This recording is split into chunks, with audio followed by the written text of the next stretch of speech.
Questão 104 fala sobre o dióxido de carbono.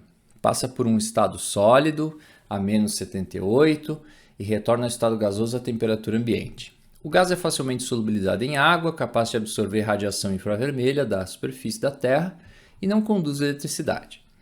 Ele é utilizado como matéria-prima para a fotossíntese até o limite da saturação. Após a fixação pelos organismos autotróficos, o gás retorna ao meio ambiente pela respiração aeróbica, fermentação, decomposição ou por resíduos industriais, queima de combustíveis fósseis e queimadas. Apesar de sua importância ecológica, seu excesso causa perturbações no equilíbrio ambiental. Considerando as propriedades descritas, o aumento atmosférico da substância afetará os organismos aquáticos em razão da... Então, aqui fala sobre o CO2 e afetará os organismos aquáticos. Então, o que acontece com o CO2 em água? Bom, essa é uma questão que exige os conhecimentos de óxidos ácidos e o conhecimento de pH.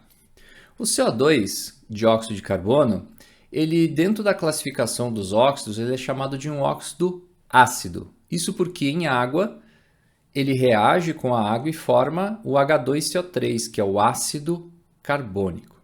Então, o CO2 ele é considerado como um óxido ácido. E o H2CO3 é o ácido gerado pela reação do óxido ácido com a água.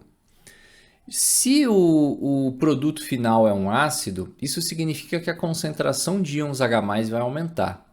E como o conceito de pH indica, quanto maior for a concentração de íons H+, menor tende a ser o pH do meio. E aqui é uma questão interessante porque ele solicita que você saiba o que significa a sigla pH, que é potencial hidrogeniônico. Portanto, a resposta é letra A, redução do potencial hidrogeniônico da água. Eu considerei uma questão de nível médio porque você tem que relacionar o caráter ácido desse óxido com o pH. E também você teria que saber o significado de pH, né? Isso não é uma coisa muito comum pedir o significado de pH, uma coisa nova, por isso eu achei que essa questão pode ser classificada como uma de caráter médio, né? De média dificuldade.